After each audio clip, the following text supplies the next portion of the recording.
This is Matthew, host of the Superhero Ethics Podcast, and I've got an ethical question for you. If I'm trying to help you not listen to ads, is it ethical for me to do an ad to help you do that? If you go to our website, theethicalpanda.com, and just click on the join button, for $5 a month, $55 a year, you get to hear all of our episodes without ads. Was I ethical in doing this? Let me know.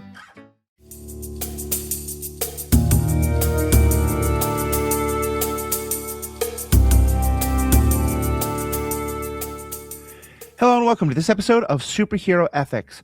Friends, how many things have you done 400 different times in your lives? I mean, we've all put on our pants or brushed our teeth far more than 400 times, at least I hope, or else you're making a dentist pretty rich. I hope you've not gotten married 400 times. That would be quite impressive. But is there a project, a thing that has, like, every time you do it, there's a start, a middle, and an end? It takes multiple hours. Each one's a little bit different. And you've done that 400 different times? I'm asking because this is the 400th episode of Superhero Ethics. Technically. Now, I say that because there have been some rebroadcast episodes over the years. There have been times where I've switched from one particular server to another, and a couple may have been lost or double added. I'm now just trying to vamp to see how long I can go while Paul tries to count 400 things on his fingers. I'm up to 45, just for the audience at home. That's pretty good, although that's a number that we generally think pretty badly of right now. Yeah. But, you know, looking at 400 episode, since 390, I've been thinking, what am I going to do with the 400th episode? And I had plans of a whole big panel of discussion. I had plans about looking at what are some of the core questions over the years. And then I thought, you know what? Let's go back to the beginning. Let's kind of look at what has changed since we started this. Paul was my original, not co-host. Paul was a guest. I think I was a co-host at first. No. Originally, you were a returning guest. And then by like episode 4, I think you. Well, episodes 1 and 2, I didn't know it was a podcast.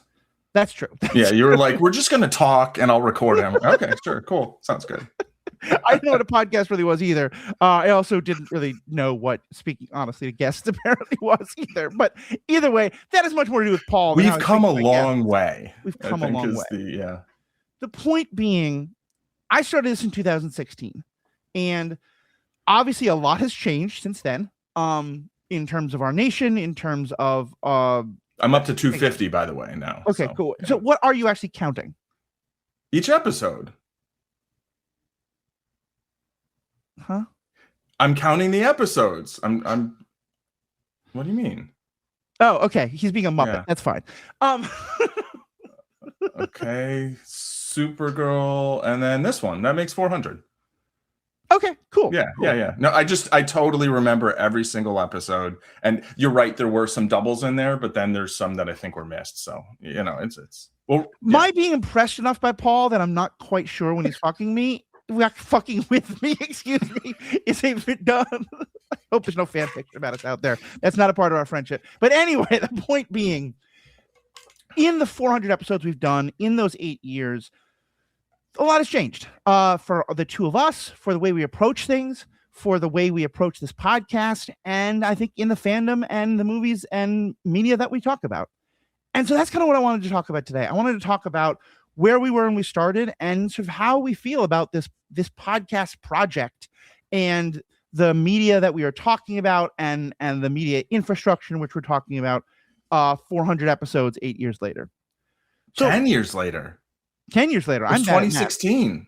I was like, oh, does that mean that we've been through about a decade? 50 episodes a year? It's been almost a decade. Yeah, about 40 a year. So that's like, you know. It's still pretty good. Pretty good. It's 10 a season. So, Paul, starting with that, talk to me about where you were in terms of like what you were thinking about media and about what your voice had to say about it and what your thoughts was about coming onto this, not a podcast, maybe a podcast project 10 years ago. Yeah. So 10 years ago, it was one might call it a pivotal time in American politics or US politics. And that was one of the periods of time when I was most engaged in terms of not just paying attention to the news, but just having conversations with people. And we were just talking about debate a moment ago, but trying to like argue with people online, basically. Like I was doing a lot of that. To the point where I lost contact or chose to lose contact with one person who just was very like awful about it. And I think the thing is, it's like the things that we talk about and opinions we might have, it's like when they are kind of these hypothetical external things, I think it's really easy to argue about them in a little bit of a detached way, like, well, we'll just agree to disagree, right? But when those things have real consequence for either for us or for people we know, or just such consequence that it's we can't really like divorce the intellectual conversation from a certain emotional aspect, I think, that, and like maybe we shouldn't also, right? Like I think it becomes harder to have some of those conversations. And you and I were having those conversations at the time. We have for maybe 2 decades before that too, right? And so for me, I think there was a certain, like if I look back to like when I was 5, which I think I'm out of frame right now, but there's a picture there where I'm about 3 or 5 or something like that.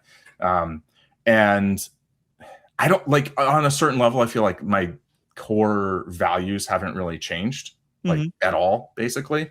But over time, I'd say that my understanding of the world has changed in a way that sort of the application of those values of like what, and I say values, I mean like sort of like what matters to me, and like essentially looking at the world, what I think sucks and what I think is great, and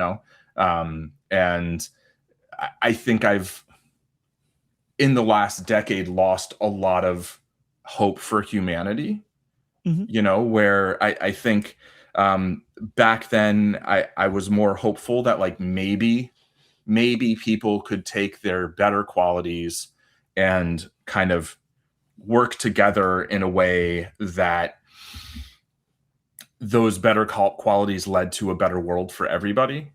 Because I really do believe like when we talk about the kind of, like billionaires versus not billionaires, or, I think like there's an element of stupidity to like the notion that even the wealthiest, most powerful people are actually better off in the reality we have than in the one we could have, like maybe people could live forever if they wanted to, like it, or like maybe maybe you wouldn't just be able to have a sort of suborbital whatever kind of trip to quote unquote space, but like maybe you could go to Mars, like because humans had actually been collaborative enough, and maybe it wouldn't be like, well, we're going to have to go to Mars because we're destroying this planet.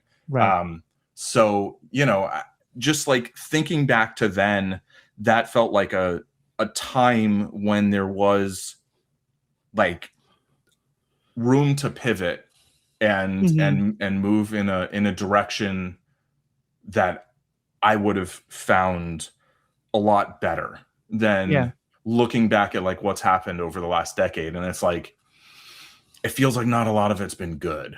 Yeah, I can really understand that. And it's interesting because I think you and I share a lot of views on that. And also but I think I would describe myself as coming from a very different place. The first thing I want to name, and this is by way of really a thank you more than anything else, but also just kind of to name it because it is a part of this conversation, is if any of you listen to Kevin Smith talk about the various podcast projects he does, particularly with Jason Mewes, his longtime very close friend, the Jay of Jay and Silent Bob, he's often talked about how, and Jay has talked about this, Jason Mewes has talked about this, that he was really going through very bad addiction issues and trying to come out the other side. And that they started the podcast in large part to give him something to do, to give him something to kind of focus on. And that it was in large part a big part of helping Jason get out of that place that he was in and get to a much healthier place that, he's alive and thriving. And as I understand it, been on top of that addiction for many, many years. Was kind of a similar thing. In 2016, I was coming out of a pretty bad mental health crisis. I'd lost my career, and my mother had passed away, and a lot of other things had happened. And I started this superhero ethics project, which, by the way, was supposed to be a website with an occasional podcast to help advertise it. Um, oops. Well, I mean, that's I remember at least one article or one piece I think there were from that. three. Yeah. Technically, now all of the podcasts are blog entries, but there you go. Yeah. There's a whole other conversation about how the media landscape has changed. But, and I think there were a couple of people, but Paul more than absolutely anybody else, who kind of got involved, in part because I was like, dude, I need something to do.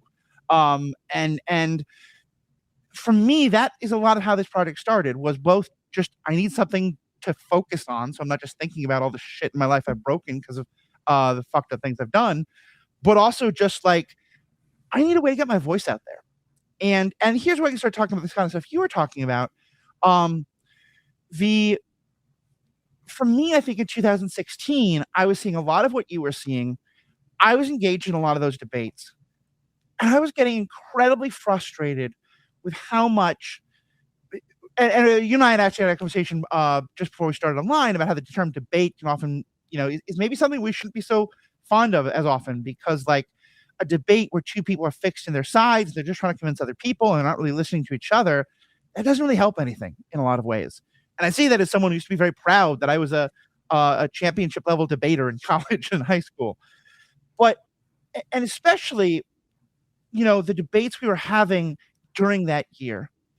And the funny thing was, I'm not even talking about arguing with the Republicans. Yeah.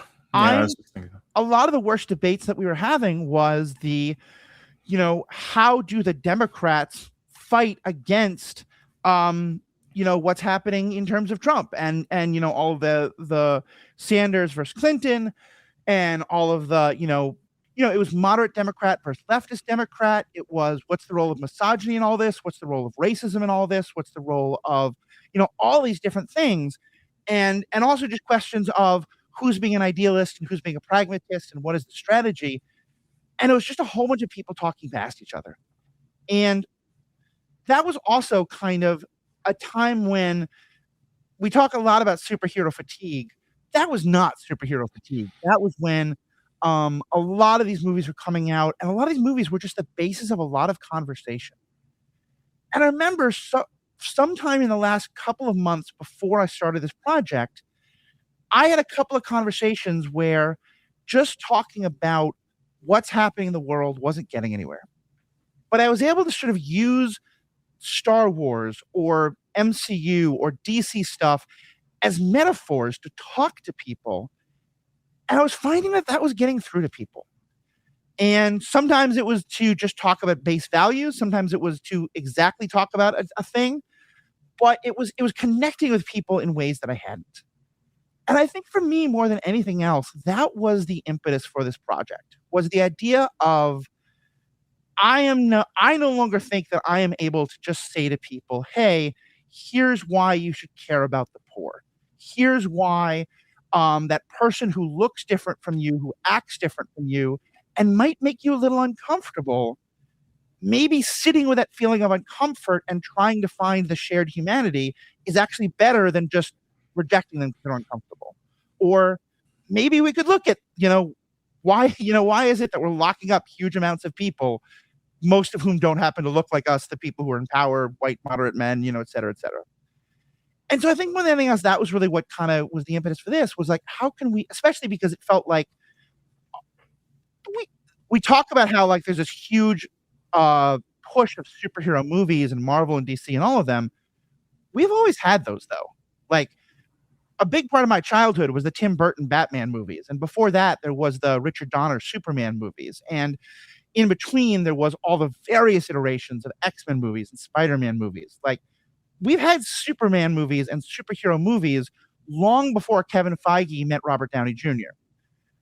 But it felt like this was an age when those movies were starting to really grapple with issues a lot bigger than just, oh, do I wear the cape or not? Do I become a hero or not? And will my person love me in the end?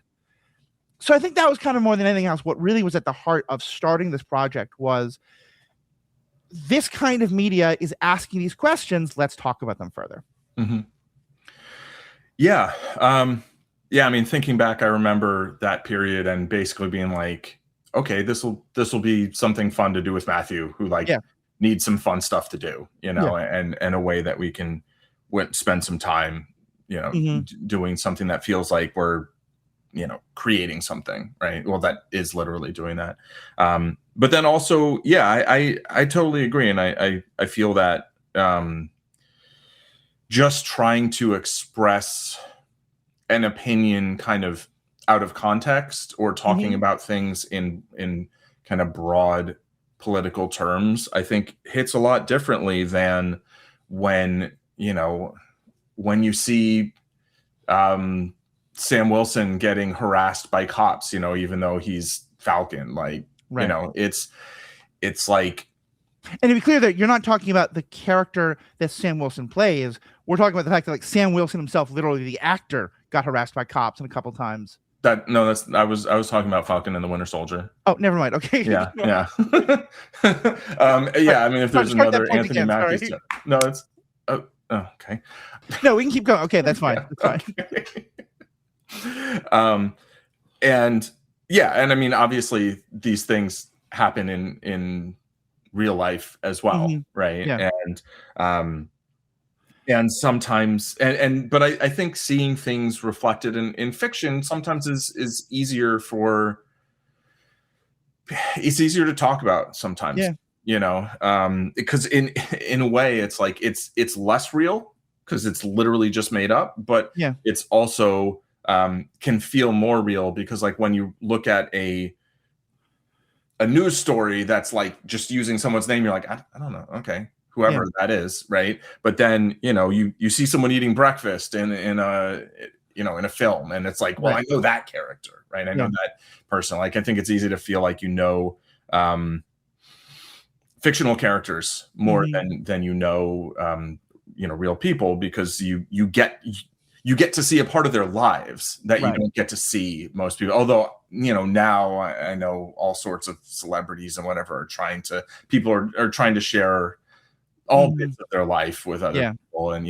access and whatever. But like, Well, and I'm really glad you brought up the Sam Wilson example, even if I mixed up the name of the character and yeah, the actor there for Anthony a Mackie. second. The actor has himself also been harassed by cops at various points, as he's talked about. But because it's interesting that, like, I remember that show, that him being harassed by cops was an important part, but Mhm. even more so, I think, for a lot of people, him going to try to get a loan at a bank. Yeah. And I remember, like, that to me for a while was kind of one of my, like, look, this is like the proof of what I'm kind of get at with this podcast. Was a lot of people I knew, and I'm not claiming because this podcast, a lot of fantastic other people were talking about this, especially black folk, um look, looking at how, like, what does that moment really show? And I remember hearing from a lot of white people and our people all across the spectrum who were like, I never really got it until I was seeing Sam Mm. Wilson deal with that at the bank. And that Right. banker who was not like saying the N-word and like ranting Yeah. about, the It's just racism normal stuff. dude.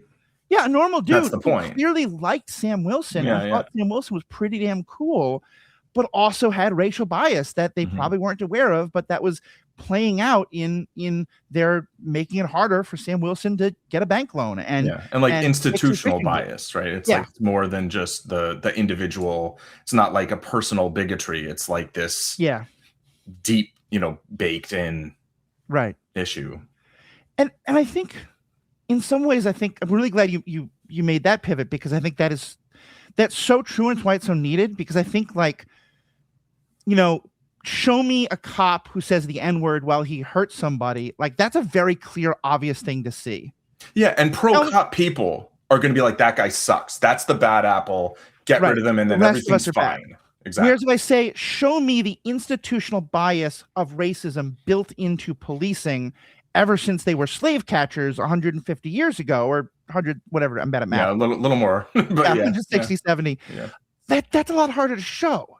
And you're right. So something like Sam Wilson being denied, or I don't remember if he's actually denied or what exactly this happens, but like that, having bad experience at the bank trying to get a loan, he's a literal hero. He literally is part of the Avengers, and yet still it hits him. Yeah. That's a way, I think, of making it real for people. Mm-hmm. Yeah, absolutely. And those types of institutional things. I mean, like individuals can tell their stories, of course, Yeah. right? But I think it's, again, it's like seeing something in fiction, just it can hit differently, and maybe even just like make people more receptive to hearing, people's stories, essentially. Yeah. Right. No, I think that's true. And I think that's I think a good place to start, because I'll be honest, I've been questioning what is going to happen with the future of this project. And part of that is I think the media landscape has changed a lot. There's just 8 million more podcasts out there now. There's a lot more superhero fatigue. Like, I think people don't hear the term superhero ethics and get really excited the way they might have used to. But also, just the media landscape of trying to share content has gotten much, much harder. And a part of it's because there's an awful lot of schlock out there. There's an awful lot of AI content. There's an awful lot of, people who are just using content as an excuse to sell things, et cetera, et cetera. But also the term that I love, the enshittification of the internet. 8 years ago, 10 years ago, I could post a link saying, hey, I just did a talk about Sam Wilson trying to get a loan from a bank on this episode. You should check it out. And anyone on the internet who had at least anyone in my circle and their circles who had expressed any interest about Sam Wilson or the MCU or banking or anything like that was probably going to see my link. Right. Now I post this kind of things and like 5 or 10 people get to see it. Yeah. So just because they're like, whoa, there's a link here. It might take people away from our site. No. No, you can't do that. You have to keep them on Facebook, et cetera. So, but that's me complaining about. Every podcaster in the world is dealing with that. The real thing is, I am now no longer sure that it feels like this is no longer an area where really we can have these productive conversations, because the internet conversations have become so much, oh my God, that's too woke, it's terrible. No, you think it's too woke, therefore actually it's the best thing ever. Can I share my experience briefly? Yeah, please. So, as I mentioned, back in 2016, a decade before today, when I was very on social media and arguing with people and talking with people, like it wasn't all bad, right? And I was fairly miserable, I think, as a result of that. And then maybe a year later, I just stopped and just completely avoided it all and felt better. And then at some point I went back to it, partially because I was like, well, I'm going to make some stuff at some point, so I want to be able to promote it. And then also I'd like to be in contact with some friends that I mostly that I don't email with as much. Right. Yeah. And in going back to it, there was definitely a feeling of almost like, it's hard for me to say whether this is my own personal experience of sort of when it's bright outside and you come inside and then you're inside in the dark for a while and then you go outside and it's bright and it feels brighter. It's like, did it get brighter, or is that me? Right. But I found some kind of niche communities like chess punks on what was then still called Twitter. And then over the last few years, again, I've shifted away from just being completely detached from any kind of social media and really just talking to people individually, except for Discord, right? Which really I only spend time in a private Discord groups mostly, where it's not just anybody can come in and whatever. And it's, the idea of a certain barrier to entry, just keeping people from coming in and trolling and spamming and whatever kind of. And more recently, since I put out my new book, which we'll talk about later. I have a copy here in my hand. It's nice. I enjoy it. And there is a link to purchase that book and support this podcast in the show notes. Yay. Keep going. So I was like, okay, I'm going to go and I'm going to kind of just, post about it and also kind of see what's going on and talk to people and see. And I thought it was bad 10 years ago. And I'm just the level of negativity I see about everything. And I don't know whether it's my feed. Oh, and for most of the last 10 years, I used something called Feed Blocker, but then I don't have it installed right now on what I was using. So I wasn't looking at the feed. I'd be I want to see what this person has to say. And I'll look at their feed. Right. but like just the general feed, it's like it's such a morass of just like rage bait, other kinds of clickbait, and just people seeming so angry and unhappy. And it's like, I don't fault the people for it really, but it's like it's people are perpetuating it, but it's designed to try and inspire those sorts of emotions a lot. And then it just, the level of negativity on so many things just made me feel like, why would I want this to be part of my life? You know? And it's unfortunate because I do feel like the core idea of social media is like really positive. Right. It's like you can be in touch with and have contact with people that you would never see or contact on a daily basis because there's like too many or you're too far, you know, and you know, you can do that through email, you can do that through texting or some kind of chat or voice calls. But it feels like there is a really positive function for social media and like online conversation, but it's really hard to find beneath just the ocean of crap. I think that is really incredibly true. And, you know, and there is still some of it happening today, and some of it in shining a light on incredibly negative things. You know, I think the genocide and the horrors that are happening in Gaza are only known about because of TikTok and social media. And, you know, at a time when most of the regular media was not covering it until so many of us were seeing like Palestinians, you know, showing like, look, this is my bedroom that got bombed. This is, you know, let me show you my real life. We could see that directly. That is kind of an example of like one of the most horrible things to see, but that I think we have to see. But you can go also all the way to the other side, like the TikToks of Korean fans of their World Cup team discovering tequila and tacos in Mexico City as they're watching those games, or like the Scotsman taking over Boston and perhaps significantly changing the demographics of that city in 9 months. You know, whatever's happening.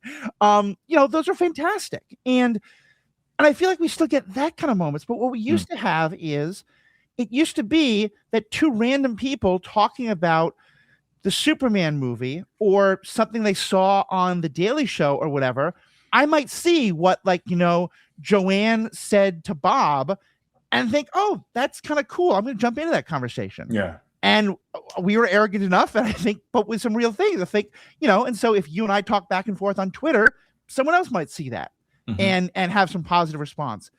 And not just say, oh, well, you mentioned this, so let me sell you something, or let me tell you why you're terrible, or let me try to convince you to, you know, join my multi-marketing, with all the justification stuff. And it's not that those things don't happen anymore. The positive interactions, they're just so buried. They're so buried, and it's so much harder to get to them, and a lot of people have given up on them, and so it becomes the cycle of, you know, well, none of it, you know, and then, like, I'm sure I'm going to get responses from people who are like, oh, but if you had just gone to Mastodon, if you just gone to Blue Sky, if you just gone to, and yeah, probably if we had all picked one, but that never happened. And who's we? Right. Exactly. Like, also true. And that's the kind of broad social media in general. I want to narrow it down a bit though, to talk more about it with, these kind of stuff we're talking about with these movies, and this podcast. Last week's episode was on the Supergirl movie, and Jessica Palmer and I had a great conversation about it, about a lot of things we liked, but a lot of things that we thought didn't work so well. But one of the things we had to talk about was that it was very difficult to have that conversation right now, because months before the movie came out, a loud part of the internet that is actually a lot smaller than it seems to be, but as you said, because you know, loud voices get amplified, had decided this movie was going to be terrible because Millie Alcock had said something about, you know, maybe Kara could be bisexual, and she'd been critical of men, and so therefore everything was going to be woke, and that was terrible, and just going to these ridiculous extremes that are both horrific and 10 years ago I think would have been completely unbelievable, and yet now are just normal. Like, if it's a woman-led movie, if it's a black person-led movie, if it's a queer person-led movie, or any, you know, minority or whatever, this is just what we expect. Yeah. And there has now been a rise of a response to that, which I think is completely reasonable and completely fair, but which says, no, this movie is the best thing ever. And if you don't like it, you're one of those terrible people. Right. And, this is something that I got on board with a lot later than you did. But I remember, when you first told me you didn't like The Last Jedi, I had this moment of like, oh God, no, Paul can't be one of those people. That doesn't make any sense. Because there was so much like all the people who hated Last Jedi for these dumb reasons and a lot more to do with racism and sexism and stuff. And then you were like, no, I just thought this part of the movie and this dialogue or this plot point didn't make sense. I was like, okay, that's a reasonable conversation. We can have that. Yeah. And I felt bad that it must be hard for you to have to do that without, all that noise. And that's a lot what Jessica and I were talking about with Supergirl, that it is just, and again, I think the defense is important, and the, people saying that like this actress isn't attractive compared to some other attractive, like Millie Alcock is beautiful. How you don't think that is ridiculous to me. But also just like, but like also you could not. That's fine. Yeah, I mean, people are attracted to different people. Who cares? But like that shouldn't be your talking point, right? If you're trying to criticize a movie. And certainly like the meme of taking the most beautiful model face of one person playing Supergirl and then taking a frame in the middle of a fight where she's grimacing because she's kicking someone in the face, and saying, look, who's more beautiful? It's like, yeah. But now when I look at it, and I admit I was concerned putting that post up, that podcast up, because I am seeing, like, I saw one person who had the title of the article in Variety was Supergirl deserved a better movie. And it was very much the perspective of, this is a fantastic character. And here's a lot. And I admit, I've not read a lot of the article, but I've read some of it. And it is definitely not coming from a place of like, oh, this is terrible and we should have Superman and not Supergirl. It's coming from a place of like, look, here's some ways in which this movie could have been done a lot better because the producers didn't seem to take it seriously enough because of their own misogyny and that kind of stuff. Yeah. And yet the headlines about the response to the article was still, these are all misogynists. These are all terrible people. They clearly hate it because, et cetera. And it's just, how do you have a conversation with any nuance in the midst of that? No, it's I mean, I have written down here the death of nuance because that's where I wanted to go to. But I think I wrote something that actually was a blog or a piece of internet writing back in the day about how I thought Agent Carter deserved better than Agent Carter, where the series had a lot that I thought was great, to be honest. Yes. But then like the first season, I thought the first 4 episodes were really good. And then it to me, like I felt like the character deserved a more well-written series with a more satisfying conclusion than the series delivered. And, I think we both feel that way about Wonder Woman 1984, right? I loved the first Wonder Woman movie. I think it's one of the best DC movies and like maybe probably the best not Batman DC movie, but like then the follow-up was like, how is this like by the same people who did the other one? Because it was so weird and like rapey and like it was just like what's going on here? And it was like, well, it's hard to, I mean, personally for me, it's not hard. Like I'm just gonna say what I think and I'm gonna ignore what people who I don't really know or respect are going to say.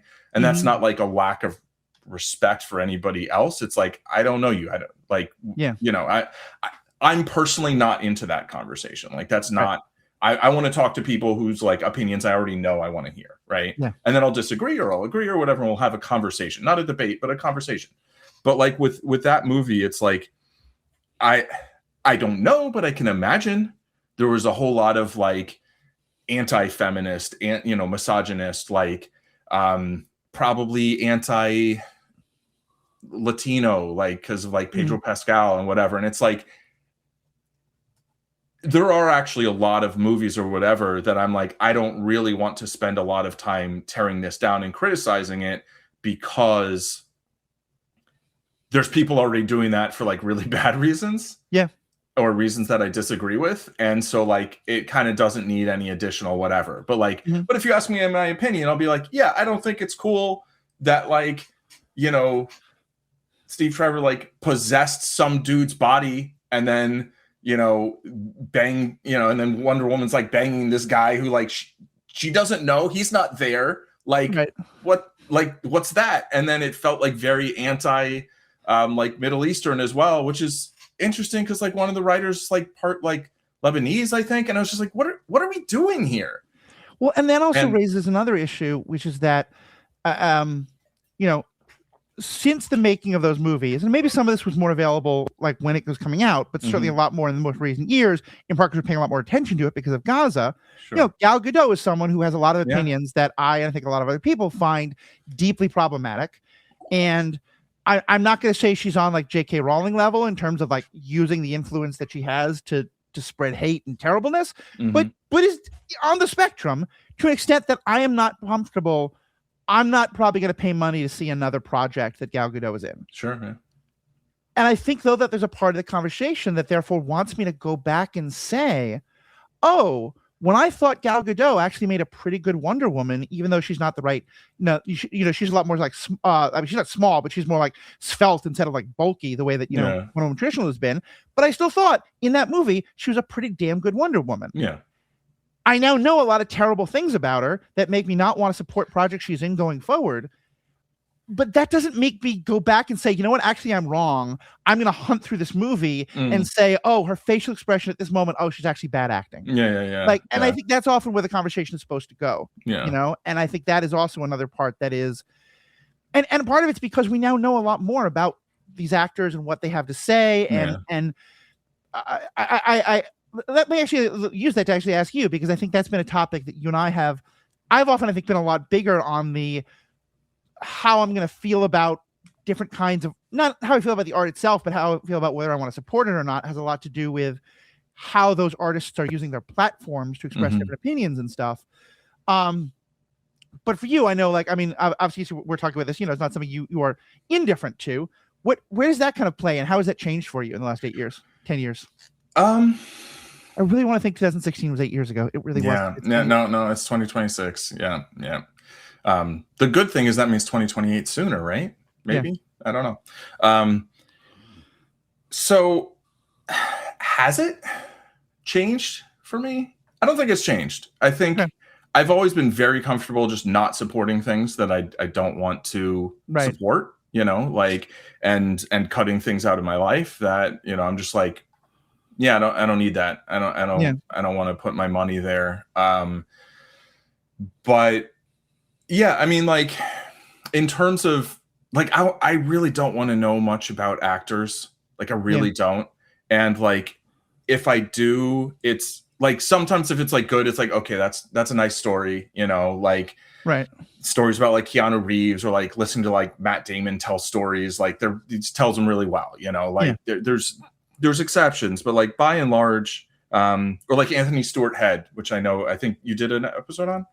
Oh, we talked about him. Yeah, he recently passed away. We wound up not getting the episode together, but we're trying to talk about him. He was Giles in Buffy, and Rupert in Ted Lasso, and also just an all-around fantastic guy. Yeah, and like I read at the time, or like my mom read and told me about it, because Buffy was like a huge thing to her, like seeing as an adult and never having seen a character like her, and I thought Giles was like a really important character in that series, and kind of the way everything kind of fit together. But like a story about him, like his wife or partner, I think they didn't get married because reasons, right? But like, was a vegetarian, and so like it was like an animal rights activist, and so he was a vegetarian, and at some point there were like ants that they were trying to get rid of, and he's like, well, can't we just ask them to leave, kind of? And and like, I've had that same feeling, like, how do I get rid of these? Like, I don't want them here. Right. I don't want to just like genocide them. You know what I mean? And like, but like, so like when I hear something like that, that makes me like the person. Right. And appreciate the person. Like, that's nice. But like, I while watching a thing, like, I don't want to be thinking this is a human. This is a meat puppet, This is like, they're the character. I want to see the character. I don't really want to be thinking about the performance or whatever. And so like, but there's an extent to which I feel like I can mostly separate those things, where like, I can still watch The Usual Suspects and see maybe the best performance in acting I've ever seen. And like, regardless of whatever or not the actor did, and But at the same time, like, I respect that some people feel differently, and if that's something that compromises your enjoyment, or that you feel like, well, I don't want to financially contribute to that, like, I get that, and I certainly don't have any but like for me, like movies, it's like every movie, like, or at least almost every movie, has like dead animals on the craft services table. Like, almost every movie is going to be made by a bunch of people who do a bunch of things that I think are bad, that I could that I have real issue with, and that, like, I could just boycott like almost everything in the world for that. And so on some level, I have to kind of choose my battles, in that. And so the question is, like, whether a certain element or a person or whatever exceeds a given threshold that I just, like, have to make up for myself, And Matthew will be back soon. Maybe I'll read from my book until Matthew returns. So, for reasons passing understanding, my computer is having all sorts of problems. I made a joke that the computer was so mad about Paul. And what do you think? I think maybe the computer was mad at Matthew because it evicted Matthew, and I am still here. So I went on a long rant, or ramble really, about Kevin Spacey. Basically, yeah, not just Kevin Spacey, but just like in general, like essentially what I was saying is, like, usually I can separate, the actor or performer or whatever from the performance, and that if I were to, hold things against people, I'd basically be holding things against like every movie, because there's like, when they make them, like they've got like meat on the craft services table, and there's the number of people involved in the creation of a movie is like, for sure. Anyway. And then I started reading from my book, but that was which is a great book that people should check out. Links are in the show notes. Yeah. Well, that makes a lot of sense. And I think for me, a lot of I think that it is perfectly respectable for anyone to make the decisions they want to make about what art they want to support and what art they want to spend money on. Money being the primary, but by no means the only way that you support art. I think we're not spending money, but if we say like, hey, yeah, The Usual Suspects is, a great movie, which I think it is, someone might be like, oh, you're supporting it. Well, yeah. Right. I mean, if Kevin Spacey was getting money every time we did that, I might think about that differently, but I probably would, but the truth is still the truth about the movie. The point that I'm going to is that I think sometimes there's now also a thought of, well, actually, no, let's start again. Where I'm going with that, though, is that, as I said before, I think sometimes we do want to sort of read back in and say, oh, no, Gal Gadot was a terrible Wonder Woman because of the stuff we know. Yeah. And I think that's problematic. But I do think that there's another side to it, which is that, like, I love Buffy, and I totally get why your mother loved Buffy. And a lot of people, I think, of our generation, her generation, really loved Buffy. And I think of its time, it made some important advances in terms of women on screen and women as superheroes and stuff. Even then, even by the standards of that time, but especially the standards of today, there were definitely some problems with it. And I think that there are ways in which knowing some of the things we know about Joss makes it easier to see some of that stuff, in the same way that, like, I have loved Woody Allen since I was a kid, growing up in a half Jewish household on the Upper West Side, where this was like the language of my family. And knowing a lot more about what I know about him now, some of the plot lines of his movies, of him being in love with much younger characters, are a lot more uncomfortable. And I'm also, because I have that in my mind, I'm a lot more aware of them. Yeah. But also, like, Manhattan's like one of the best movies ever made. Yeah, I mean, Manhattan's a fantastic movie, but also deeply ethically problematic. What are you gonna do? I mean, another one that I would use is The Professional, Leon, which one you got me into, which, like, since that movie, I've seen that movie, like, we've come to know that, like, that the director writer, or at least the director, like, has been credibly accused of, like, relationships with underage women in a couple ways. And the actor who played Leon has come out and said, like, he was often asked to, like, interact with the young Natalie Portman in a more, like, sexual way on screen. And he was like, no, I'm not doing that. Right. Genre no. So, yeah. So the point being with all that, I think that it just makes it harder to have the conversations that we wanted to originally with this podcast, because there's just such it's almost like if 10 years ago we said, I want to step away from the very charged atmosphere of politics and be like, hey, we all like DC, right? So let's just talk about DC in ways. Well, yeah, that's just not. Yeah, for sure. One funny thing about Gal Gadot as Wonder Woman, you know who my choice was for Wonder Woman? Who? Gina Carano. Oh yeah. I think I remember agreeing. Like physically, I think Gina Carano is much more like that. The image of that we had, and much more like what Linda Carter looked like, or like the animations and stuff. Awesome. Although Gina Torres was my other pick. Oh yeah, I can see her, which I think could have very good. Done well. Speaking of of actors and actresses who've been in Joss Whedon things, for sure. Let me ask you about the flip side. Are there times when, because I mean, you've talked about how meat eating, like that one of the most important, if not the most important, ethical issue for you is one that most of the world is not on your side in that one, and you're slowly pulling me in that direction. But I get that. Are there times where a writer or an actor who is pretty outspokenly vegan is in a project and you have a sort of like, okay, well, I want to at least check that out, or I want to try and support that because, like we've talked a lot about, like, I don't want to support it because I don't like what this person does it. I certainly have had that where it's like, when I know someone's a great person, or like, I know, I try to support businesses that are doing the right kind of thing. I kind of just like them more. Yeah. But like, I like James Cameron, I think is a famously vegan filmmaker. And like, I just don't like his films. That's fair. I mean, the Terminator movies are great and Alien's great, but like the Titanic and like, the whatever that, the Avatar, the fake Avatar, the wrong Avatar.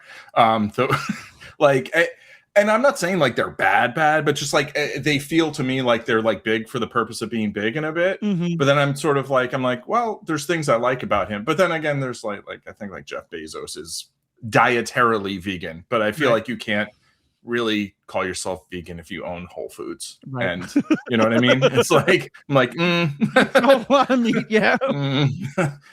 Like I would rather you owned a chain of vegan grocery stores and ate whatever you want. Like, I mean, some hypocrisy there, maybe, whatever, but like moving the world more in the direction of where I'd like to see it go. I'd say putting his editorial spin on Whole Foods, I would appreciate a lot more than putting his editorial spin on the Washington Post. Yeah, exactly.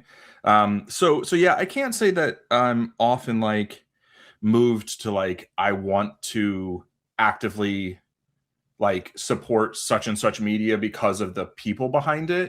But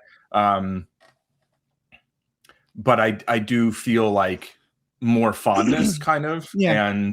And I would say I feel more comfortable with it, like, because there's always a certain level of discomfort, like talking about baseball, like feels there's something a little uncomfortable about it to me. Right. And, and just things like that. And so I can't say there's like a whole lot that I'm like that who it is making the thing really moves the needle for me in like whether I want to support it, like in theory. You might be happy that Megan Fox is talking about being a vegan. It doesn't make you want to go back and rewatch the original Transformers movie. Right. Although I think that one was actually decent.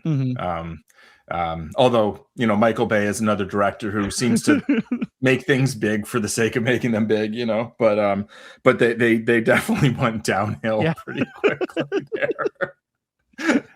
And then popped back up, as we've discussed. There's an episode on Bumblebee. Go check that out. Oh, there is. Okay, yeah. I didn't do that one, but I think I saw it and I was like, oh, Bumblebee's definitely better. Yeah. I think I mentioned it at some point. I'm glad that you did it. And if I listened to podcasts, I would definitely have heard that episode. But we did do an episode on the Transformers animated show. Link in the show notes. Yes, we did. Yeah. So fun. let me transition to another kind of question that's at the heart of a lot of what we're doing. You don't like the word ethics. Talk about some of that. What because I named it superhero ethics. Yeah. Let me actually. I just asked you the question, but I'm going to now say I'm going to do one of the things where the interviewer does, where it's like, let me ask you a question, and then spend 5 minutes answering the question as I'm claiming just to define the question. Cool beans. Should I do that, or should I let you talk first? No, do it. Yeah. Do it. I'm looking forward to this, and I feel like you should leave this part in. No, I totally will. So for me, as I said, what I wanted to talk about was the ethical choices that superheroes make in the movies that they make, and also the choices that are made outside of the movie. And it could have been superhero morals or superhero values or things like that. But I think for me, I have a lot of my graduate study was in the field of like academic ethics, which you could argue is pretty far removed from like just how people make ethical decision making or whatever. And I'm not trying to be like all hoity-toity about it, but just that's the framework I come from. A lot of the idea of that study is that ethics isn't just like the string of the individual decisions you make. It's what are the systems that individual people and that societies and communities use to frame ethical decision making and to come up with ethical decision making, and to what extent is it or is it not morally consistent? And it is to some extent objective, because the idea isn't that like there's a right ethics as much as it is starting by asking, what are your values? What are the things that are important to you? And now like ethics is about, are you being consistent to that? And are you being locked into that? Are you open to learning new things and things like that? And to me, I think that was always the most interesting question, because a lot of what I was seeing that I thought was odd was things like people who would think it is awesome that Superman is an immigrant and that he came here, and then be hateful towards immigrants, or who would think it is like, oh my God, how could Sam Wilson be treated badly like this, but then happily support, the bad treatment of other Black people in our own world. And so I think that's always been what, to me, the idea of superhero ethics is about trying to challenge people about what are the things that they value, and are they living that out? And I think what has always really been central to this, but I've never really kind of talked about it, and maybe this is going to be like a part of the shift we do, for me, is empathy. Like at the heart of every superhero and of every action hero to some extent, like, like you take someone like the Punisher. The Punisher, I think, is fundamentally motivated, for the most part, by individual motivations. It is his desire for revenge, his desire to make sure that these things don't happen to other people. I think there are versions of the Punisher who become quite empathetic, but that's not what often drives him, and that's why I think often he's thought of as an anti-hero. Empathy to me is when it's saying, I have felt this pain, and now I see you, a person I'm not necessarily connected to, but you facing the same pain. I want to help your pain, or I want to prevent that, or something like that. And I think that's key to an awful lot of superheroes. And you can even say a lot of the Punisher stories are about him changing from a position of revenge to a position of empathy. Like, I think that's utterly essential to Batman. Batman, I think, is his empathy for every Robin he's ever had. His empathy for, in some version of the story, Joe Chill. His empathy for people like many of the villains. Many of the villains like Ace and so many of his villains. And I think that's kind of, so to me, that's kind of when I call it ethics. Part of it's because it sounds cool. Superhero ethics, I think, sounds a lot more than what are the ethical systems that superheroes use and how can we apply them to our own world. That'd be really hard to fit onto a little logo for TikTok. But also that I like the idea of getting people to think, like, I'll give an example of the kind of thing that I mean. I think that obviously sexual assault, rape, all of that are heinous, horrible crimes, and that there's an extent to which it can happen to anybody, but I, as a masculine-shaped person, do not live my life with that as a constant fear in my mind, the way an awful lot of women do, an awful lot of femme people do. And so I acknowledge that there's an extent to which the horror of that is not something I can fully understand as much as others. But that being said, like I'll listen to people who talk about, being like complete prison abolitionists, but also wanting the death penalty for rapists. And I'm sort of like, how does this fit? Like how does this all come together? That may not be the best example, but I think so many others like that. And I think for me, that's why I chose ethics, because it's this idea of how do we actually think about why do we have empathy for that character on the screen, but not for the real life person who's going through that in real life? And how do we, like, by thinking about ethics and by teaching ethics, teach empathy and teach people to use their empathy to inform their feelings and their decision making a lot more than fear. Right. Yeah. There's a lot that I agree with there, and maybe some that I don't. I definitely feel like that was a very well expressed explanation of, what you mean when you're saying superhero ethics, right? And one of the things that I definitely do agree with is the idea of like internal consistency, right? But I guess to cut right to the like sort of why the word ethics, rankles me a little bit. Maybe not as much as morals, right? But I feel like, you mentioned like the idea that there's like an objective measure of. I think what you're talking about was measuring the sort of consistency between the values and the actions or decisions, right? Yeah, and I guess I can see that, right? But to me, I feel like the overall idea of like ethical conduct or ethical thought, there is a certain. I feel like there's an implied claim, at least in the way the word is used, in lay terms, basically, right? Like not in college or grad school or whatever. Like most people, I think when the word ethics, I think conjures a certain sense of, objectivity. Right.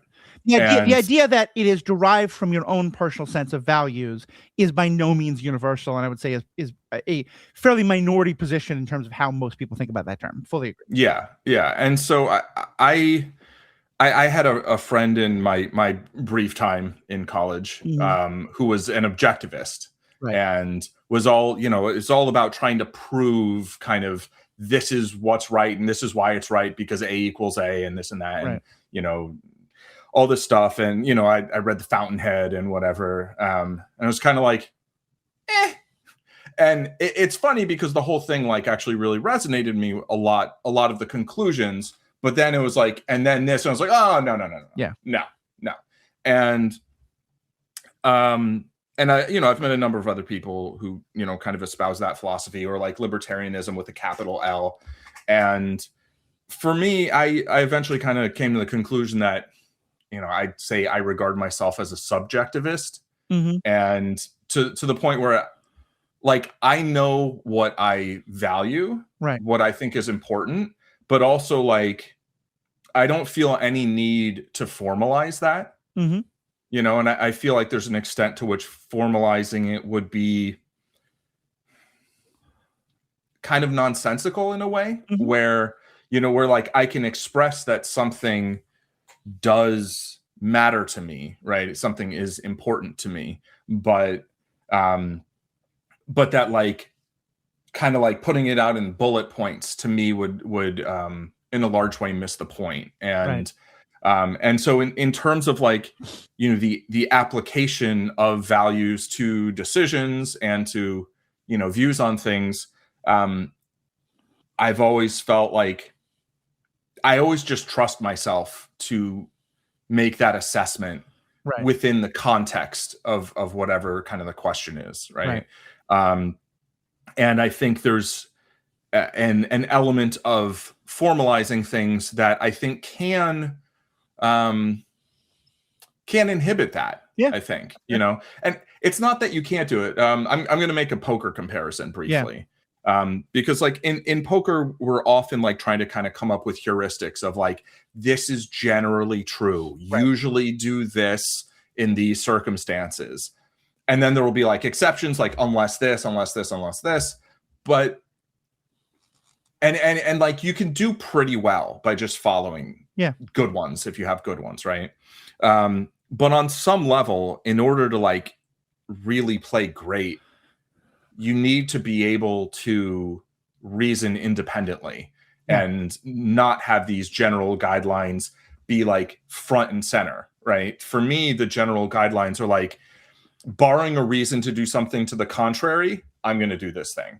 Right. But like, I always want to have part of my mind looking for that reason to the contrary, right? Like, you know, barring a reason to the contrary, like we shouldn't like put people in jail. Like, you know, that's like basically, and then a lot of people find a lot of reasons to do that. And, you know, I'm like, well, I don't think those are very good reasons, you know, like those to me aren't compelling. But so like I can kind of see the idea of ethics as sort of like heuristics in a way, where I think it's fair to come up with like things that we want to say, like, in general, this is what I believe or how I want to behave or how I'd like others to behave towards me. But always with the asterisk. And I think, you know, you were talking earlier about nuance, and I wrote down, you know, the death of nuance. Like, there's this whole thing where I think nuance got really weaponized. Yep. I think it's really awful because it undermined the ability to see nuance without seeing it as like always overriding. Like, there's the, you know, oh, but what about this one little thing? And it's like, often that's a nitpick that isn't really sufficient to kind of override whatever the main kind of core thing is. But sometimes it is sufficient, right? Yeah. And like the inability to accept that sometimes a small factor does outweigh, or a seemingly small factor might outweigh a seemingly larger factor. Right.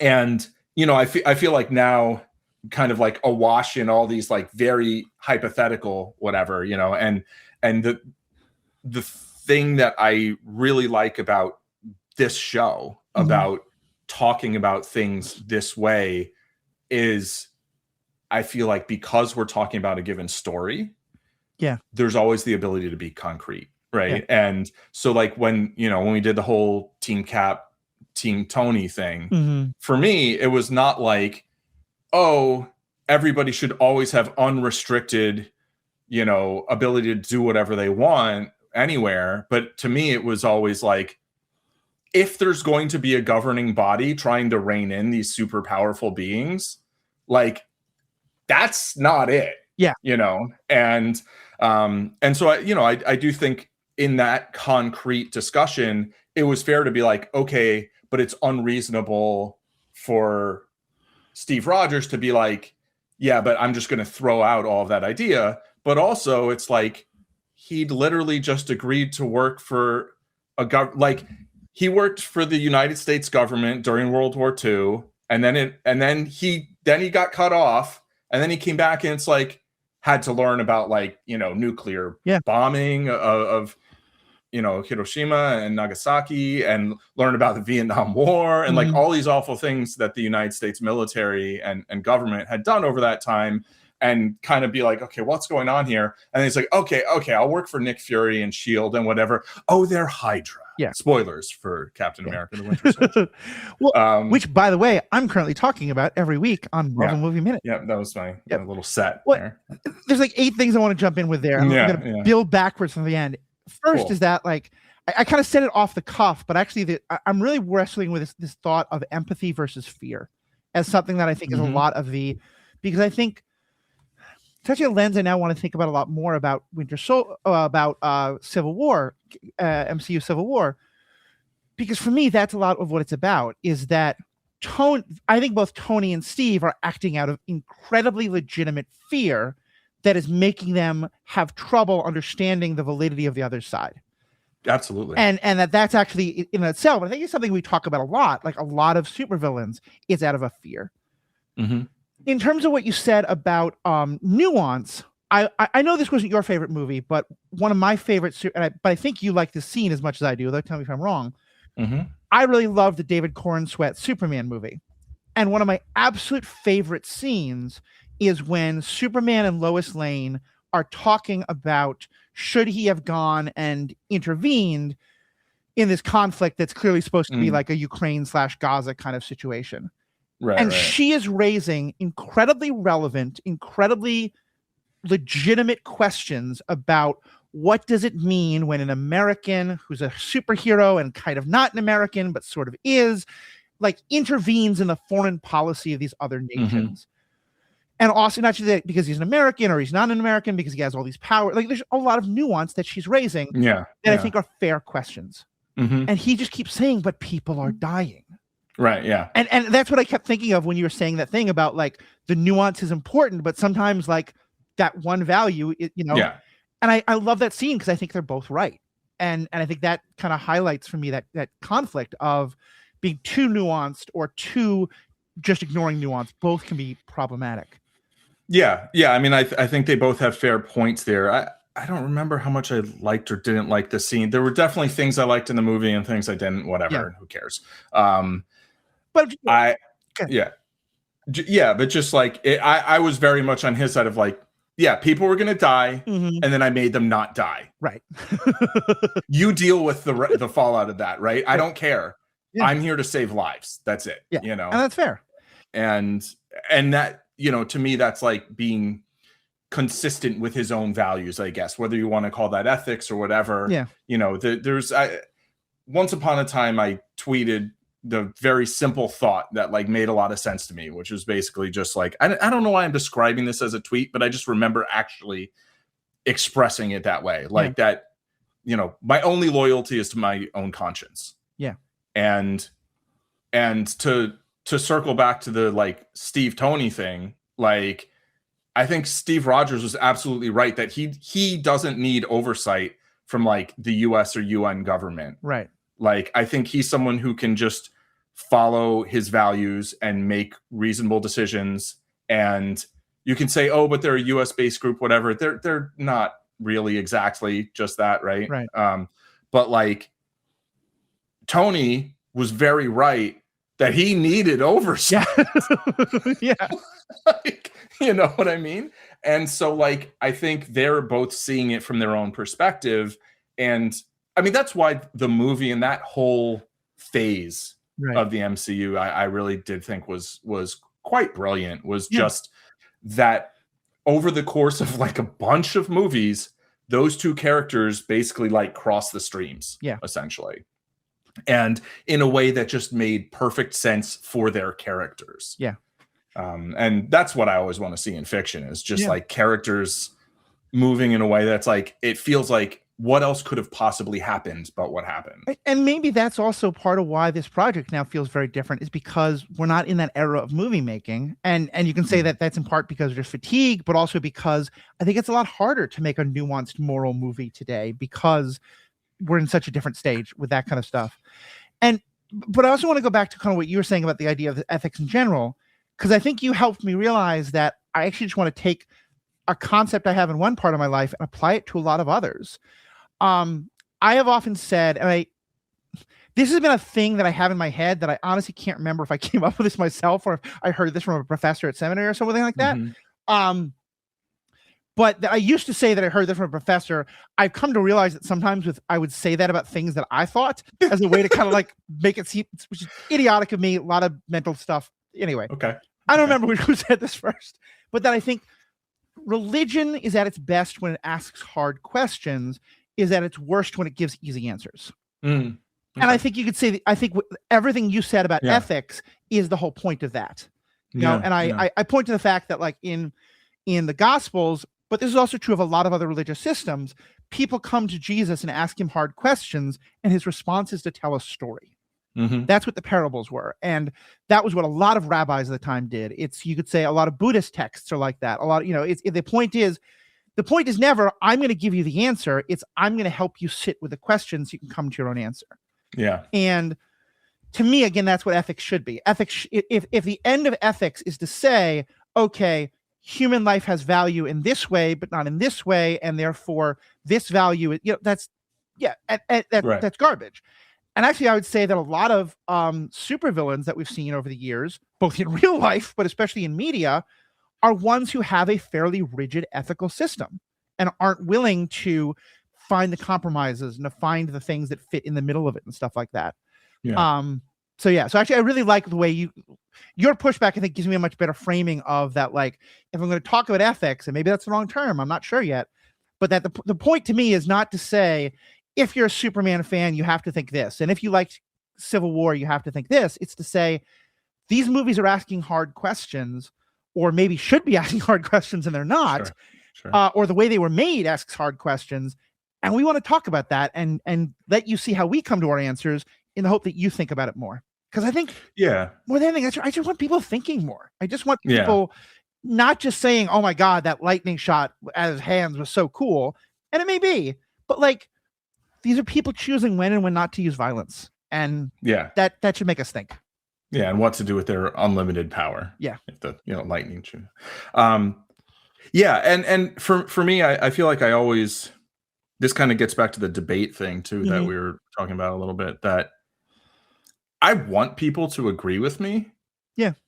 But I don't want them to agree with me because I've convinced them that like I'm right and they're just like necessarily just following my train of logic. Like, I want to express how I see things such that someone will think about it themselves and come to their own conclusion, which like I would like to be the same conclusion I come to, but it doesn't have to be. Yeah. And in fact, if they come to a different conclusion by following their own logic and then they share that with me and I find that compelling, I'm perfectly happy to change my perspective and my conclusion. Right. Like, to me, that's what conversation and expression do in a way that that to me, like structured debate, like, this is my point and I'm just going to make it. Right. Like, I tend to be pretty dug in on a lot of things, and then other things I'm kind of like, like it's hard for me to have like a sort of like, 25% or 75%. It's like there's like 0, 50, and 100, right? And that actually doesn't really reflect my worldview that well, in a weird way, because like I do see things very probabilistically. And so like my 100 is more like 99 and my 0 is more like 1. But like there are things that I've given a lot of thought to, and I'm just like, I've heard a lot of arguments, and like I'm not interested in that one. I'm not interested in that one. I'm not interested in that one. And usually those are arguments about like when certain lives should be like terminated because somebody else wants them to be. And I'm like, yeah, pretty much no. Like, there's just you're really gonna have to come up with a very specific situation, right? And well, I think that actually gets to a key issue here, is that for me, there's a very big difference between arguing about values versus arguing about methods. Like, if your goal, if you start from the position that white people are fundamentally better and you want America to be a white Christian nation, I think that value, first of all, I think that value is fundamentally unchristian. So I might say, well, we both want to follow. I'm going to change actually what I said. I'm going to say the racism part, I'm just going to be like, I'm going to like, I have nothing for you. I have nothing like, for you. I can try and use science to show you that like your ideas about race are wrong. Yeah. But there's no discussion to have there. Yeah. If you say that you're Christian, I might say, okay, so what we're saying, to me, that's kind of like saying, oh God, Batman loves killing people. I might be like, okay, well, you and I both say that we have a shared allegiance to a central text or a central set of texts. And if you want to say, oh, but Batman's written by so many different people over so many different decades, so was the Bible over centuries instead. But I might be, let's look at that text together that you claim allegiance to, and let me show. But for the most part, like, that's not a person I'm ever going to try and convince. But if I see someone else who's like, okay, I want to fight racism, and I think the way to do that is unfettered capitalism, because then everybody has access to the same things, I might be like, cool. I get that your heart's in the right place. if you're being legitimate. I think a lot of people are using that to hide their own racism. But like, if I think there are some people who legitimately feel like that they want to solve the same problems I do, they just want to do them in ways that I don't think are successful. And so I'll be, yeah, cool. Let's talk about that. Let's talk about, are you getting there? Are you actually succeeding in that? And can I maybe help point out some things that could maybe, and maybe you're going to point out some things to me, and I'm going to be open to that. But that, like, at least we're starting with some idea of the same shared value. Yeah, for sure. I think times that I have more been likely to try to kind of convince someone of something, or like change their mind or lead them to change their behavior, essentially, is usually when I do feel like, usually like we have some shared value, or maybe like they have some value that it seems like they're not really matching or whatever. Like when, you know, when someone tells me they love animals, like a lot, like not just like, oh yeah, you know, they're cute, like whatever, but like and then I'm like, well, why do you eat them? You know, like I don't go around trying to convince people all the time. Like I'm like, it doesn't seem like a productive use of time, first of all, is like the main thing. Like just strategically, I'm like, going around yelling meat is murder, even if like I do literally believe that, I don't think that really changes anybody's mind. And none of that's to like throw shade on people who do. Like whatever. You figure out what you think is gonna make the world more like the way you would like it to be, and go ahead.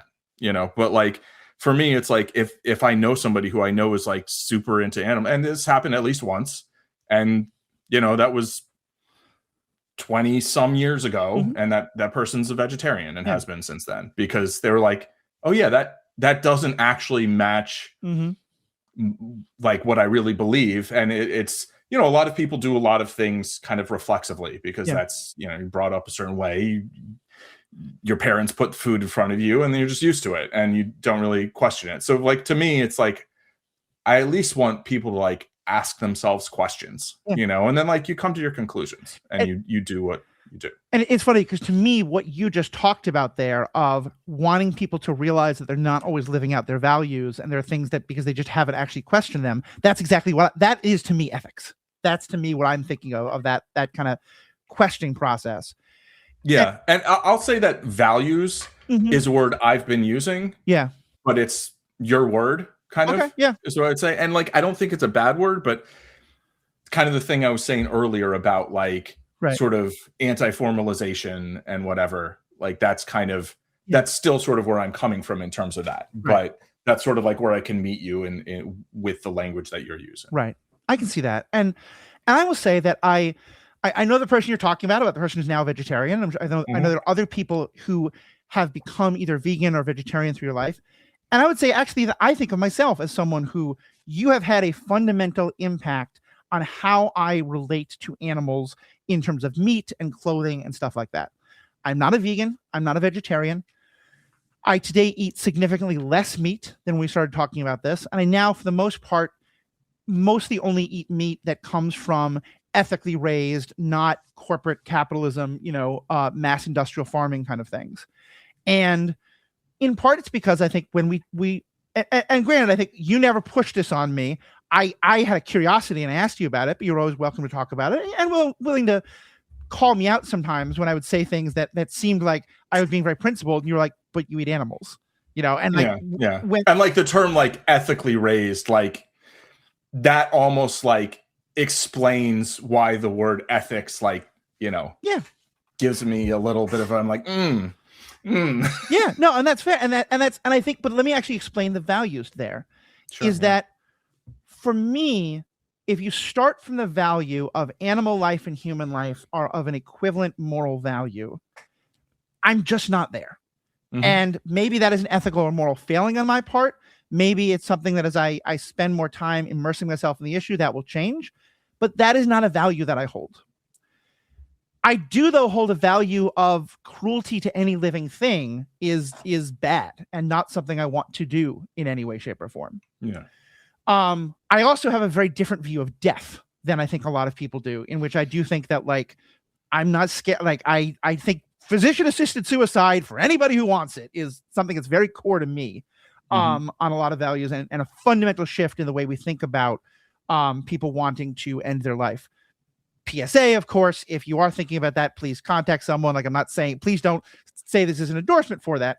But the simple fact that I have to use that language is stuff that I have a problem with, etc. Yeah. And so to me, you know, I hear about the stories of industrial farming, of animals living what are, as I understand it, truly miserable lives that then end with them being eaten, is horrific and bad.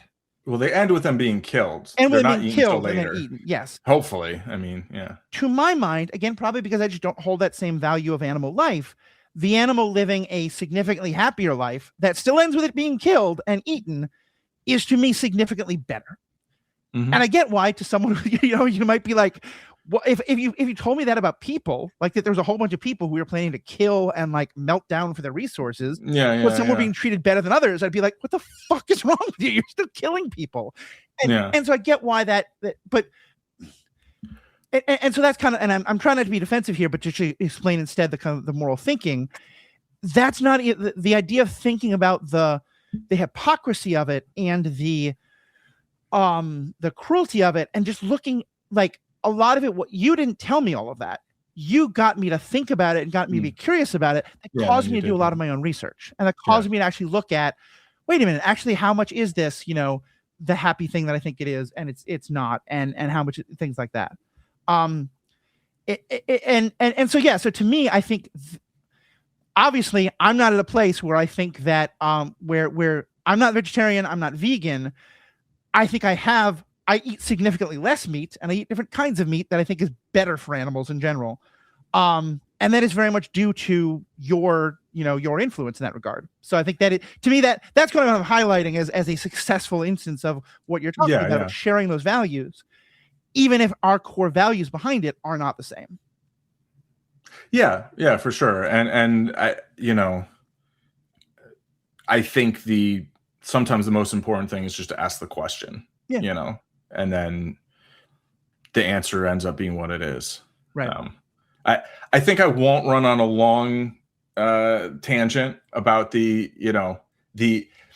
I would say less bad instead of better. And I would just say, like, I don't think you have to hold human and non-human animal life equal in value in order to see value in both. Yeah, that's fair. Right. But yeah, there are actually a lot of instances in like there's a difference between minimum security prison, which I'm not in favor of. Right. And like solitary, like confinement and like torture, and like where you mentioned not being afraid of sexual assault as like in a male body or whatever, right? Or male person, whatever. Which is not to say that all male do, but that it's our society isn't set up that as part of being male, it's a part of our life. The way it is for the way society. Yeah. Unless you're in prison. Mm-hmm. Yep. Because I think the numbers are actually not that different in terms of it's highly concentrated within prisons. Yeah. And when it's, when men are the victim of sexual assault. And like, that's insane. Yeah. Like, that's like, I would call myself a prison abolitionist in like a theoretical, like the world I would most like to live in, that wouldn't be a thing. Yeah. But like from a practical sense, I do think it's very difficult to get there directly. Right. Like that to me is kind of like a project of centuries or whatever. But in the short term, it's like, you could think about, if you're going to incarcerate people, like, number one, don't do so many for so many dumb reasons or for so long or whatever. And like, maybe the conditions could be, humane. Right. And maybe even that, because I think like, and I've been reading a lot of, and listening to a lot of prison abolitionists who are, I mean, even the most hardcore prison abolitionists would I think still say, if a person has proven that they are going to try and harm other people, we need to take steps to not provide them the opportunity to keep harming people. Right. Yeah. It's just that, is that the clerical system, or are there other ways to do that? And the prison reform and all this kind of stuff, not prison reform, but restorative justice and reformative justice, etc. Yeah. But no, I agree with you. And I think one of the moments actually that caused me to realize here was a place where my ethics were not lining up, I think, was Derek Chauvin was the person who was kind of the most responsible for the murder of George Floyd. There were a lot of other cops who were involved as well. But he's kind of become the poster boy for it. He went to jail. I believe he still is in jail. And when he did, a lot of memes ran around about all the times he was going to be sexually assaulted in prison. And I felt good reading those because this was a person who I was really angry at and saw as an embodiment of these terrible things happening in our society. And people are going to do bad things to him. And we have that idea of what happens in prison, guys get raped, and that's a joke. And so I felt good about it until someone like screenshotted that I did a post about like, you know, how bad SA is, immediately followed by liking one of those memes. And the person was like, what the fuck's going on, dude? Yeah, and I was like, oh fuck. You know? Yeah. Like, yeah. I do think there's parts of us like revenge fantasy is fun. Schadenfreude is fun. I'm not saying like, I think that is a part of humanity is that we enjoy the thought of bad things happening to bad people or people we perceive as bad. Right. Or just people who love like Last Jedi enjoying watching them really not love The Last Skywalker. The Last Skywalker? I know that's not the name of the movie. The Rise of Skywalker. But it should be. The Rise of Skywalker, The Fall of Star Wars. Yeah, exactly. No, I get it. And like, yeah, in those finds, it's fine, you know? But I think, and I like, do I mind that people enjoy, do I think it's terrible that people enjoy those memes? No. I'm not saying don't share the meme, but I'm saying like, if you know, there's a poll that says, should we not, you know, try to stop prison sexual assault based on how bad a person we think the prisoner is, I'm not voting yes for that. Like, you know, I like the idea, but if my tax dollars go to keeping people safe in prison, including the worst, like Derek Chauvin, then yeah, actually I want that. I don't want sexual assault happening. Yeah. No, Yep, we agree. So this is now getting well into 2 hours, and I was going to say, are we in episode 401 yet? This probably is. What I'm going to do as a kind of a stinger, but kind of also a transition, which is that, and I have no idea how many people listen right now. We're getting about 200 to 300 downloads an episode. I really hope there's people out there who are still listening. I don't know if that's just 200 people who have forgotten to stop auto-downloading these episodes and no one's listening anymore. But if you're listening, please, for the love of God, let us know. Write into Superhero Ethic, write into Matthew@theethicalpanda.com, find us on social media. Just to say you're listening and you're enjoying it, maybe just to laugh at the two of us, whatever it is. But if you want to engage, I have a real question, which is this a kind of podcast you want to hear continue? And I'm going to give you an alternative that is something, an idea that I've been playing around with, that Paul and I have been playing around with for a while, that may take the place of this or may just be an alternative to this, maybe as well as this, which is that this started because I thought superhero media, and then it expanded to be all geek media, and then expanded to include, you know, all sorts of crap, which we love talking about, but still, that was a good medium through to talk about these questions. I don't know if it is anymore. And I'm wondering if poker is. And I say that because Paul has been a professional poker player for an awful lot of his life. I am working to become a much better poker player. But poker has formed the basis of an awful lot of conversations that Paul and I have had about poker itself, but also the ways that poker mirrors life and that you can learn about life through poker. I have an article that I've written that I'm going to publish at some point soon in some format, maybe as part of this new podcast website. It'll start as a blog. It'll have 2 blog episodes and then to be a podcast on the idea of how sometimes parts of poker can mirror, like, you know, folding a hand is kind of like breaking up with someone or leaving a bad job, in that what you've done is the prevention of future pain. You haven't actually done anything to make your situation better. You've just prevented it from being bad. It's a bad way to say it, but yeah, I hope you know what I mean. A much larger thing is that, like, I still think empathy versus fear is a fundamental question in our world, but I've come to understand, and Paul, you've really helped me with this, that a huge part of the problem of our world is that we don't understand variance. We don't understand statistics. We don't understand data, and that you have to know those things to understand poker. And that a lot of what I'm doing, and I've hired Paul as a professional coach to teach me to be better at poker. And a lot of it's going to be talking about that stuff.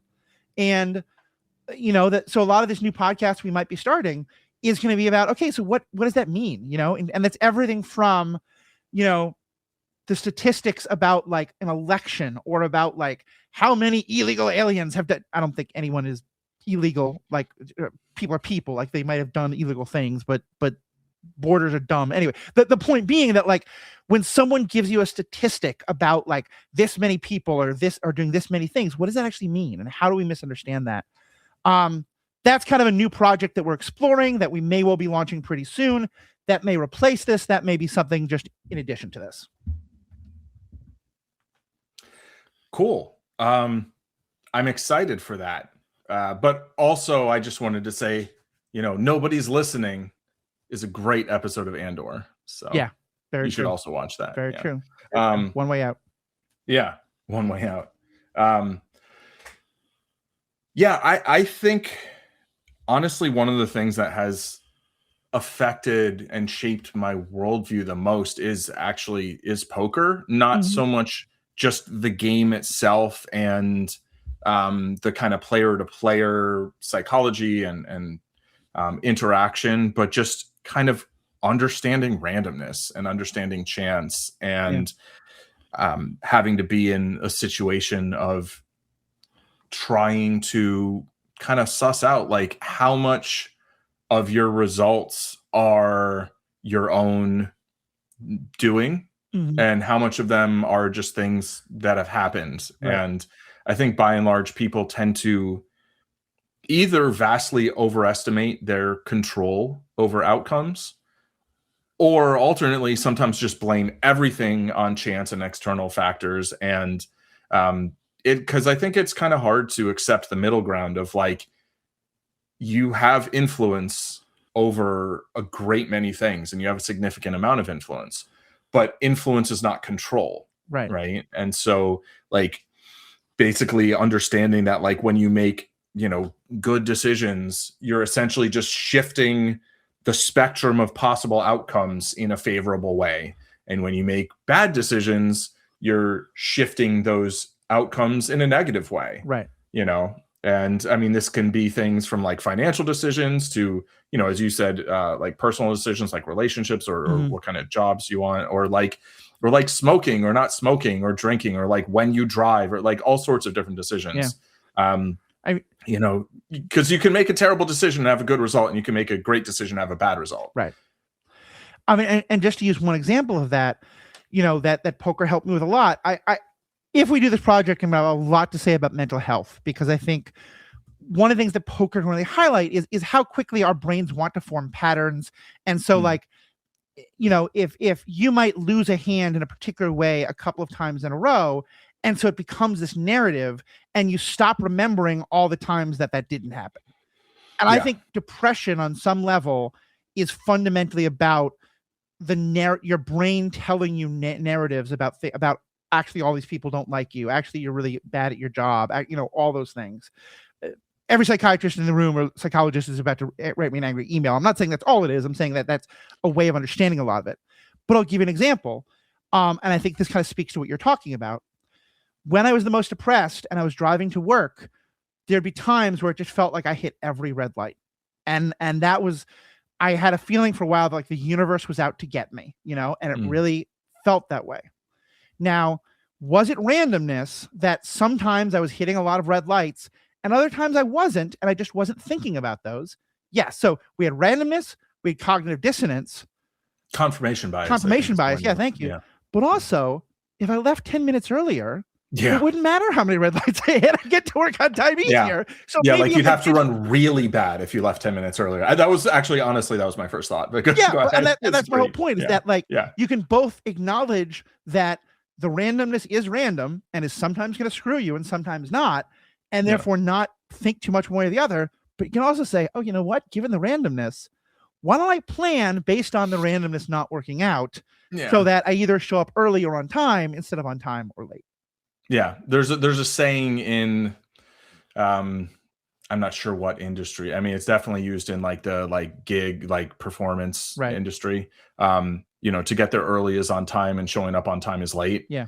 And, it's if it takes you 10 minutes to get somewhere, you can't leave 10 minutes before you want to get there because variance. Right. Because that means on average, you'll get there on time. But if 25% of the time you get there slower than average, then you're going to be late 25% of the time. Yeah. And, so you need to not just know the average amount of time, you need to know the standard deviation. And you don't have to necessarily formalize it in such mathematical terms, but you need a sense of like how long does it take there in a what are the parameters, the sort of the span right. of like, what's the fastest I'll get there? And then like most of the time you're not going to get there the fastest. Right. That's how things work.